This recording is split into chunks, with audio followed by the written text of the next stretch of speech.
تازہ ترین ویڈیوز کے لیے چینل کو سبسکرائب کر کے بیل آئیکن اور آل نوٹیفیکیشن پر کلک کریں تاکہ آپ کو ملے ہر اپڈیٹ سب سے پہلے۔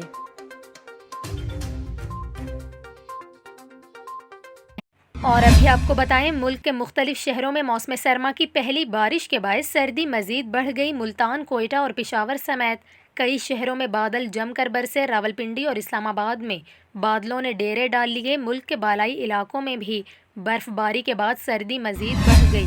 لاہور میں بھی صبح سویرے بوندا باندی سے موسم انتہائی خوشگوار ہو گیا، جس کے بعد فضائی آلودگی میں بھی کمی کا امکان ہے۔ اس کے علاوہ محکمہ موسمیات کا یہ کہنا ہے کہ آئندہ 24 گھنٹوں کے دوران کشمیر، گلگت بلتستان، چترال، دیر، سوات، مالاکنڈ، کوہستان، مانسہرہ، ایبٹ آباد، مردان، پشاور، سرگودھا، اسلام آباد، مری، گلیات اور خطہ پوٹھوہار میں ہلکی سے درمیانی بارش، جبکہ پہاڑوں پر برف باری کا امکان ہے۔ اس کے علاوہ سکھر، لاڑکانہ، جیکب آباد، راجن پور، لاہور، شیخوپورہ، فیصل آباد، ملتان، بہاولپور، رحیم یار خان اور بھکر میں بھی ہلکی بارش ہو سکتی ہے۔